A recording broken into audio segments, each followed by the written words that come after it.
Fire Trine, this is your reading from Astrology. And just as a reminder, the Fire Trine is Aries, Leo, Sagittarius.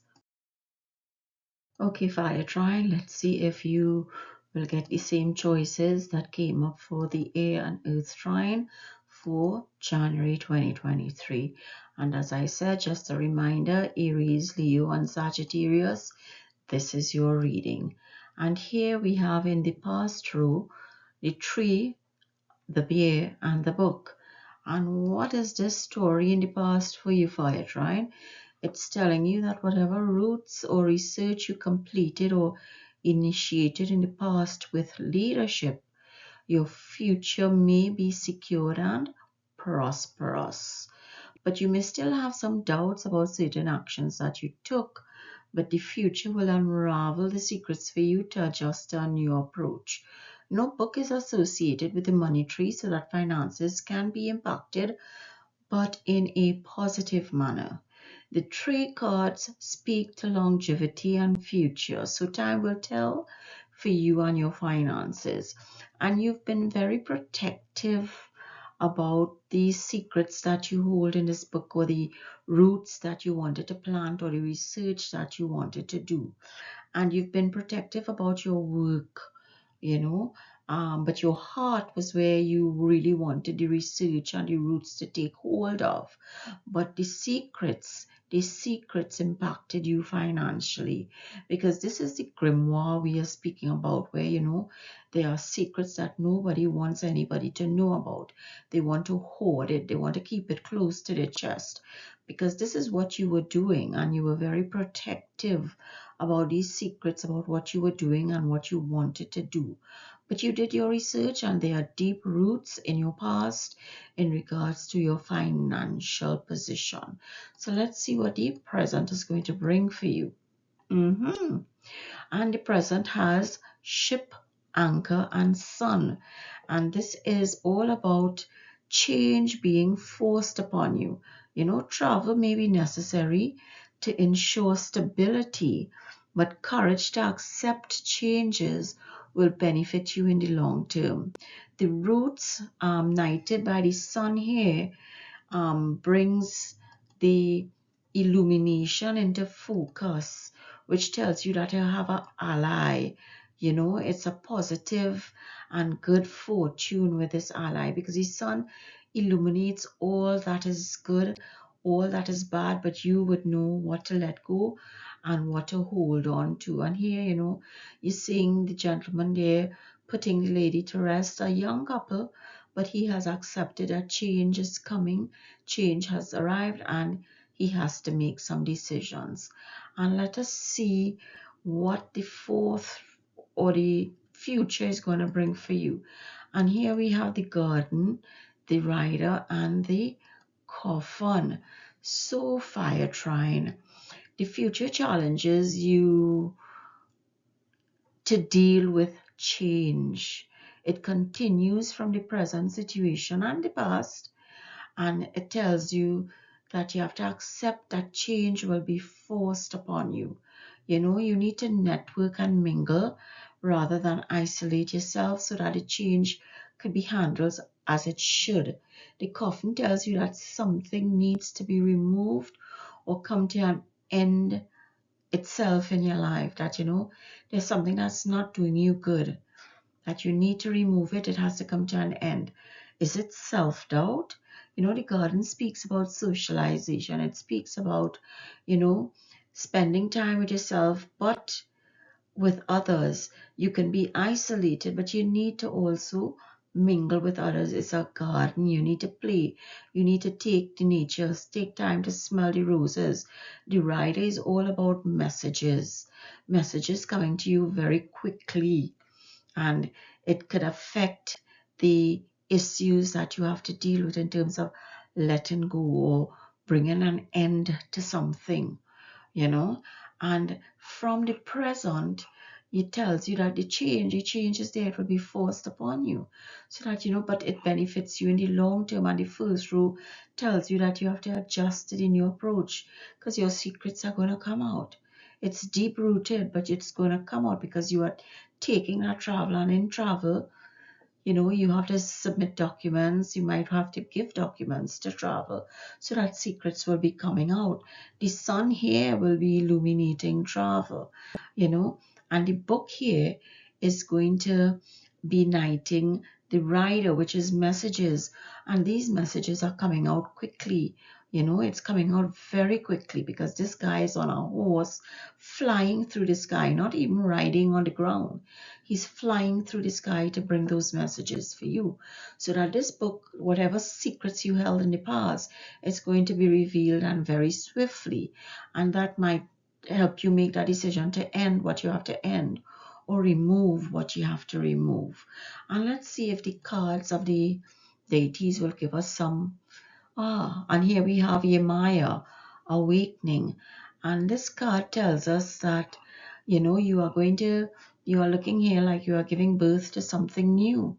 So is it that the sun is going to illuminate and the coffin is going to remove? And she is the goddess of awakening, which is element associated with water. So awaken to your true self, understand yourself.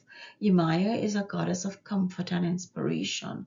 When it comes to caring for others, her impulses are sincere and comforting. You know, she has a love for children that is unequaled. So Yemaya reminds us that even the worst catastrophes can be endured because you're there floating, you're not really feeling the pain, but the pain is there. You know, it's not that it's not there, it's there. But with her help, grace, and wisdom, we can learn to negotiate the ebbs and flows of changes in our life. And this is what the cards are telling you. You know, it's giving you um, that heads up that things are going to change. It's going to be forced on you. You may have to make decisions very quickly because messages are going to come to you very quickly. Secrets are going to come out very quickly. The central card here is that you are anchored though. You have stability, you have a foundation, and you can work with that. You can work with that anchor because whatever decision you make, whether it's in the short term or long term, your stability is not going to be shaken. Your foundation is not going to be shaken. And what does the Bhagavad Gita tell us? Fall from grace. And it comes from chapter 2, verse 62 and 63. So that while contemplating on the objects of the senses, one develops attachment to them. But attachment leads to desire, and from desire arises anger. So that anger leads to the clouding of judgment, which results in bewilderment of memory. And when memory is bewildered, the intellect gets destroyed.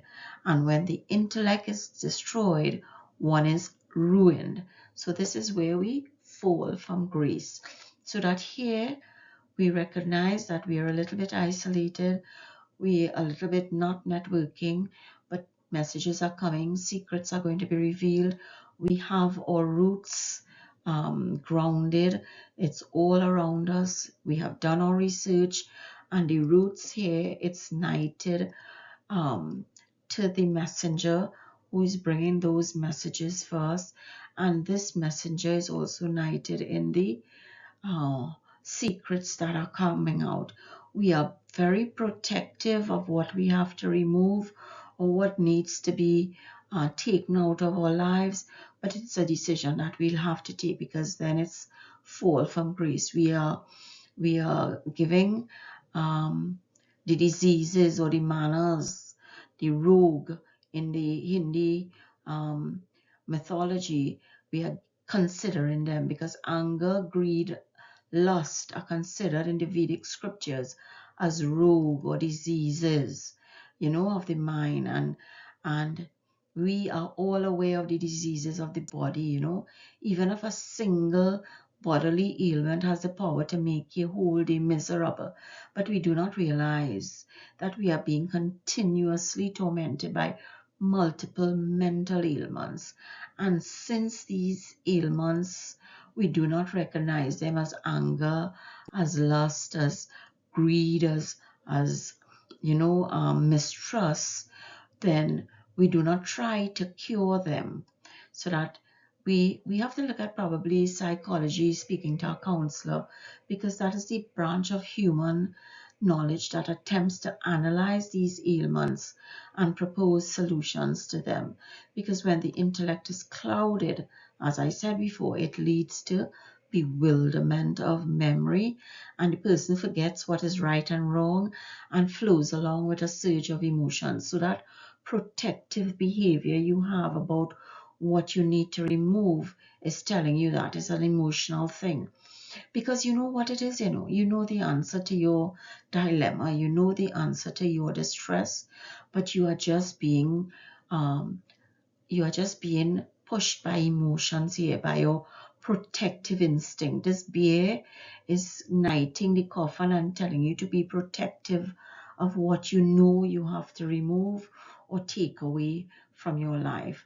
And since the intellect is the internal guide, when it gets destroyed and when you don't listen, it is ruined. So that in this manner, the path of descent from divinity has been described, beginning with contemplation on the sense objects, or the objects that we put our sense to the destruction of our intellect. So don't fall from grace. Understand what you have to do. The cards are telling you what you have to do. They have given you the stories and the solutions, as with all my readings for this month. So, Fire Trine, this is your reading. As you know, at Zidam Astrology, I always seek Bhagwan's blessings. I always bring his presence in my videos, because without him, I will not be where I am. So I wish to thank you for listening. I wish to thank you for joining me today, and hope that something new and exciting enters your thoughts and enables your dreams.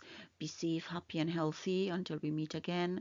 Like, share, subscribe, and leave your comments for us to grow together.